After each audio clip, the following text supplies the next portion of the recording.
നമസ്കാരം. മലയാളി വാർത്തയിലേക്ക് സ്വാഗതം.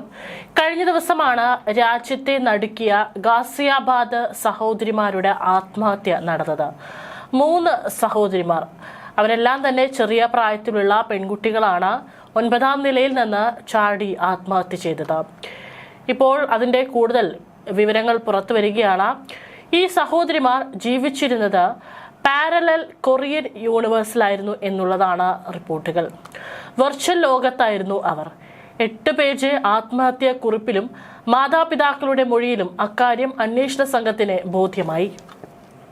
കൊറിയയിലേക്ക് പോകാനായില്ലെങ്കിൽ, കൊറിയൻ യുവാവിനെ വിവാഹം കഴിക്കാനായില്ലെങ്കിൽ മരണമാണ് ഭേദമെന്ന് പെൺകുട്ടികൾ തീരുമാനിച്ചിരുന്നു.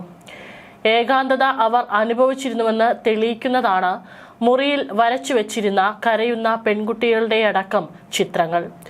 കൊറിയൻ കണ്ടന്റുകൾ കാണാനും അപ്ലോഡ് ചെയ്യാനും യൂട്യൂബ് അക്കൗണ്ടുകൾ ഉണ്ടാക്കിയിരുന്നു. മരിയ, അലിസ, സിൻഡി എന്നീ പേരുകളിലായിരുന്നു അക്കൗണ്ടുകൾ. ആത്മഹത്യയ്ക്ക് 10 ദിവസം മുമ്പ് മാതാപിതാക്കൾ മൊബൈൽ ഫോണുകൾ പിടിച്ചെടുത്ത് അക്കൗണ്ടുകൾ ഡിലീറ്റ് ചെയ്തു. മാതാപിതാക്കൾ കൊറിയൻ സ്നേഹത്തിൽ നിന്ന് പിന്തിരിപ്പിക്കാൻ ശ്രമിക്കുന്നുവെന്ന് ആത്മഹത്യാക്കുറിപ്പിൽ അവർ കുറ്റപ്പെടുത്തുന്നു. മാതാപിതാക്കൾ മർദ്ദിക്കുന്നു, വിവാഹം കഴിപ്പിക്കുമെന്ന് ഭീഷണിപ്പെടുത്തുന്നു. കൊറിയൻ താരങ്ങളെ സ്നേഹിക്കുന്നത് പോലെ കുടുംബത്തെ പോലും സ്നേഹിക്കുന്നില്ല. ഇന്ത്യൻ പുരുഷന്മാരെ വിവാഹം ചെയ്യുന്നതിനെക്കുറിച്ച് ചിന്തിക്കാൻ പോലും കഴിയില്ലെന്നും കുറിപ്പിൽ പറയുന്നു. അതേസമയം കൊറിയൻ ലവ് ഗെയിമിലെ ടാസ്കുകൾ ആത്മഹത്യക്ക് പ്രേരണയായോ എന്നതിൽ അന്വേഷണം പുരോഗമിക്കുകയാണ്. ആത്മഹത്യാക്കുറിപ്പിൽ ഗെയിമുകളെ കുറിച്ച് പരാമർശമില്ല. ആ ഡയറി കുറിപ്പിൽ പറയുന്നത് ഇങ്ങനെയാണ്: ഞങ്ങളെ കൊണ്ട് കൊറിയയെ ഉപേക്ഷിപ്പിക്കാൻ നിങ്ങൾക്ക് എങ്ങനെയാണ് സാധിക്കുക? കൊറിയ ഞങ്ങളുടെ ജീവനാണ്. എങ്ങനെയാണ് ഞങ്ങളുടെ ജീവൻ ഉപേക്ഷിക്കാൻ പ്രേരിപ്പിക്കുക? ഞങ്ങൾ അവരെ എത്രമാത്രം സ്നേഹിച്ചിരുന്നുവെന്ന് നിങ്ങൾക്കറിയില്ല. ഇപ്പോൾ നിങ്ങൾക്ക് തെളിവ് ലഭിച്ചിട്ടുണ്ടാവും. കൊറിയയും K-പോപ്പുമാണ് ഞങ്ങളുടെ ജീവനെന്ന് നമുക്കിപ്പോൾ മനസ്സിലായി. കൊറിയൻ നടനെയും K-പോപ്പ് ഗ്രൂപ്പിനെയും സ്നേഹിച്ച അത്രയും ഞങ്ങൾ നിങ്ങളെ സ്നേഹിച്ചിട്ടില്ല. നിങ്ങൾ അവൾക്ക്, ദേവു എന്ന് പറഞ്ഞ മറ്റൊരു സഹോദരിയാണ്, ഞങ്ങൾ ഏറെ വെറുത്തിരുന്ന ബോളിവുഡിനെ പരിചയപ്പെടുത്തി. ഞങ്ങൾക്കത് വലിയ വിഷമമായി. അതിനാൽ ഞങ്ങൾ ദേവുവിനെ ശത്രുവായി കണ്ടു. ഞങ്ങളെപ്പോലെ അവളെയും ആക്കാൻ ആരും അനുവദിച്ചില്ല. അതിനാൽ അവളെ ഞങ്ങൾ അകറ്റി. ഞങ്ങൾ കൊറിയനും K-പോപ്പുമാണെന്നും നീ ഇന്ത്യനും ബോളിവുഡുമാണെന്ന് ഞങ്ങൾ പറഞ്ഞു. ഞങ്ങൾക്ക് കൊറിയനെയാണ് ഇഷ്ടം. എന്നാൽ ഞങ്ങളെ ഇന്ത്യക്കാരനെ കൊണ്ട് കല്യാണം കഴിപ്പിക്കാൻ നിങ്ങൾ നോക്കി. അതിനാലാണ് ഞങ്ങൾ ആത്മഹത്യ ചെയ്യുന്നത് എന്നിങ്ങനെയാണ് ഡയറി കുറിപ്പിൽ പറയുന്നത്. കോവിഡ് കാലത്ത് പെൺകുട്ടികൾ ഞങ്ങൾ ഇന്ത്യക്കാരല്ല എന്ന കൊറിയൻ പ്രണയ ഗെയിം കളിച്ചു തുടങ്ങിയിരുന്നു. ടാസ്കുകൾ നൽകുന്ന തരത്തിലെ ഗെയിമായിരുന്നു അത്. അതിൽ അവസാനത്തെ ടാസ്ക് ആത്മഹത്യ ചെയ്യുന്നതാണെന്നാണ് പോലീസ് കരുതുന്നത്. പെൺകുട്ടികളുടെ സാമൂഹിക മാധ്യമ അക്കൗണ്ടുകളിലെ പേരുകളും കൊറിയനായിരുന്നു. മറിയ, അലിസ, സിൻഡി എന്നീ പേരുകളായിരുന്നു അവർ നൽകിയിരുന്നത്. ഇവർക്ക് അനേകം ഫോളോവേഴ്സും ഉണ്ടായിരുന്നു. ഇതറിഞ്ഞ പിതാവ് ചേതൻ കുമാർ അക്കൗണ്ടുകൾ ഡിലീറ്റ് ചെയ്തു. ഫ്ളാറ്റ് സമുച്ചയത്തിന്റെ 9ാം നിലയിൽ നിന്നാണ് നിഷിക 16 വയസ്സ്, പ്രാചി 14 വയസ്സ്, പ്രാക്കി 12 വയസ്സ് എന്നിവർ ചാടി ആത്മഹത്യ ചെയ്തത്. പിതാവ് ചേതൻ കുമാറിന് 2 ഭാര്യമാരുണ്ട്. ഇരുവരിലുമായി 4 പെൺകുട്ടികളും 1 മകനും. ആദ്യ ഭാര്യയിലെ കുട്ടിയാണ് മൂത്ത കുട്ടിയായിട്ടുള്ള നിഷിക. 2ാമത്തെ ഭാര്യയിലെ കുട്ടികളാണ് പ്രാച്ചിയും പാക്കിയും. കൊറിയൻ ജീവിതത്തെ അംഗീകരിക്കാത്ത 4ാമത്തെ സഹോദരി ദേവുവിനെ ഇവർ അകറ്റി നിർത്തി. 9-കാരൻ ഇളയ സഹോദരൻ ബധിരനും മൂകനുമാണ്.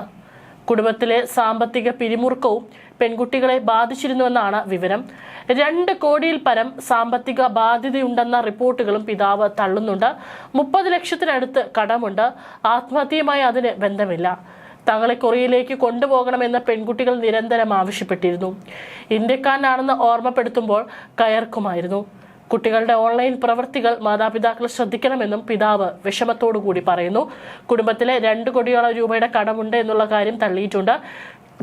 പക്ഷേ കടമുണ്ടായിരുന്നു. അതുകൊണ്ട് കഴിഞ്ഞ 2 വർഷമായി പെൺകുട്ടികൾ സ്കൂളിൽ പോകുന്നുണ്ടായിരുന്നില്ല. അടുത്തിടെ ചേതൻ കുമാർ വൈദ്യുതി ബിൽ അടയ്ക്കുന്നതിനായി ഫോൺ വിറ്റു. ഇതും പെൺകുട്ടികളുടെ മരണത്തിലേക്ക് നയിച്ചിരിക്കാമെന്ന സംശയത്തിലാണ് പോലീസ്. ഏതായാലും ഇതിൽ നിന്ന് ഒരു കാര്യം വ്യക്തമായി. ഇന്ന് നമ്മുടെ നാട്ടിൽ നമ്മൾ എടുത്തു നോക്കുകയാണെങ്കിൽ തന്നെ ഒരുപാട് യുവാക്കളും അതുപോലെ തന്നെ കുട്ടികളൊക്കെ തന്നെ ഈ കൊറിയൻ K-പോപ്പ് സംഗീതം, അതുപോലെ തന്നെ കൊറിയൻ സീരീസുകൾ, കൊറിയൻ സിനിമകൾ ഇതിൽ വളരെ ആകൃഷ്ടരാണ്. അത് ഇവിടുത്തെ അവരുടെ ഒരു സ്വന്തം ജീവിതശൈലിയിലും അത് തന്നെ പിന്തുടരാനും ചില വിഭാഗം ആഗ്രഹിക്കുന്നുണ്ട്. നമ്മൾ പല കുട്ടികളുടെയൊക്കെ തന്നെ സോഷ്യൽ മീഡിയ പേജുകളൊക്കെ എടുത്തു കഴിഞ്ഞാൽ ഈ പറയുന്ന K-pop സംഗീതത്തെയും അതുപോലെ തന്നെ സീരീസുകളെയും വളരെയധികം സ്നേഹിക്കുകയും അതുപോലെ ഡ്രസ്സ് ചെയ്യുകയും അതുപോലെ ഡാൻസ് ചെയ്യുകയും അതുപോലെ പാട്ട് പാടുകയൊക്കെ ചെയ്യുന്ന പലതരത്തിലുള്ള വീഡിയോസും റീലുകളൊക്കെ തന്നെ നമ്മൾ കണ്ടിട്ടുണ്ടാവും. ഇതൊക്കെ തന്നെ നല്ലതാണ്. പക്ഷേ ഇത്തരത്തിൽ അതിര് കടന്നിട്ടുള്ള ഒരു തരം ഭ്രമമായിരിക്കരുത്. ഇപ്പോൾ ഈ കുട്ടികൾക്ക് സംഭവിച്ചിരിക്കുന്നത് അവരോടുള്ളത് വെറും ഒരു ആരാധന മാത്രമായിരുന്നില്ല. അവർക്ക് അവിടെ പോകണം, അവിടെ ജീവിക്കണം, സ്വന്തം നാടിനെയും അല്ലെങ്കിൽ ഇവിടുത്തെ സംസ്കാരത്തെയും വെറുത്തുകൊണ്ട് ആ ഒരു സംസ്കാരത്തെ പിന്തുടരുകയായിരുന്നു ആ കുട്ടികൾ ചെയ്തുകൊണ്ടിരുന്നത്. ഇത് കൃത്യമായിട്ട് മാതാപിതാക്കൾ ഒന്ന് ശ്രദ്ധിച്ചിരുന്നെങ്കിൽ ആ കുട്ടികളുടെ ജീവൻ നമുക്ക് നഷ്ടമാകുമായിരുന്നില്ല. ഇന്നൊക്കെ നമ്മുടെ നാട്ടിലും കൊറിയൻ ഡ്രസ്സിങ് സ്റ്റൈലുകളൊക്കെ തന്നെ ഇന്ന് വളരെ ട്രെൻഡിങ് ആണ്. കോളേജുകളിലൊക്കെ തന്നെ കുട്ടികൾ ആ ഒരു ഫാഷൻ പിന്തുടരുന്നത് നമുക്ക് കാണാനായിട്ട് സാധിക്കും. ഇന്ന് സോഷ്യൽ മീഡിയയുടെ വലിയൊരു ലോകം നമുക്ക് മുന്നിൽ തുറന്നു കിടക്കുന്നുണ്ട്. പക്ഷെ അതിന് രണ്ട് വശങ്ങളുണ്ട്. അതിന് ഒരു നല്ല വശവുമുണ്ട്, അതിനൊരു ചീത്ത വശവുമുണ്ട്. അത് എത്രത്തോളം കരുതലോടെ ഉപയോഗിക്കുന്നു എന്നുള്ളതിലാണ് പ്രാധാന്യം. പലതരത്തിലുള്ള ചതിക്കുഴികളിൽ നമ്മളെ അത് ചെന്ന് വീഴ്ത്താം. അത് നമ്മുടെ ജീവൻ തന്നെ അപകടത്തിലാക്കുന്ന ചതിക്കുഴികളായിരിക്കും.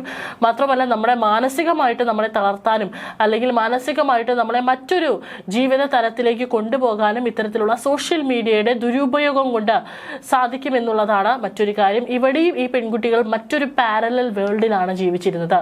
കൊറിയ എന്ന് മാത്രം സ്വപ്നം കണ്ടുകൊണ്ട് കൊറിയൻ പുരുഷന്മാരെ വിവാഹം കഴിക്കണം, അല്ലെങ്കിൽ കൊറിയൻ സംസ്കാരത്തെ ഫോളോ ചെയ്യണം, കൊറിയയിലുള്ള അവരുടെ ഓരോ രീതികൾ, വസ്ത്രം, അതുപോലെ തന്നെ അവരുടെ സംഗീതം, ഇതിനെ മാത്രം സ്നേഹിക്കുകയും സ്വന്തം നാടിനെ വെറുത്ത്, സ്വന്തം മാതാപിതാക്കളെ വെറുത്ത്, സ്വന്തം സഹോദരിയെ പോലും അകറ്റി നിർത്തിക്കൊണ്ടുള്ള ഒരു ജീവിതമായിരുന്നു ഈ പെൺകുട്ടികൾ ഫോളോ ചെയ്തുകൊണ്ടിരുന്നിരുന്നത് എന്നുള്ളത് ഇതിൽ നിന്ന് വ്യക്തമാണ്. തീർച്ചയായിട്ടും പോലീസ് ഇനി അന്വേഷണം വ്യാപിപ്പിച്ചിട്ടുണ്ട്. ഇതിന് പിന്നിൽ മറ്റെന്തെങ്കിലും തരത്തിലുള്ള വല്ല ഗെയിമുകളോ മറ്റോ ഉണ്ടോ എന്നുള്ളത് കൂടി പോലീസ് ഇനി പരിശോധിച്ച് വരികയാണ്. തീർച്ചയായിട്ടും മാതാപിതാക്കൾ ഒന്ന് കുട്ടികളെ ശ്രദ്ധിക്കേണ്ടിയിരിക്കുന്നു.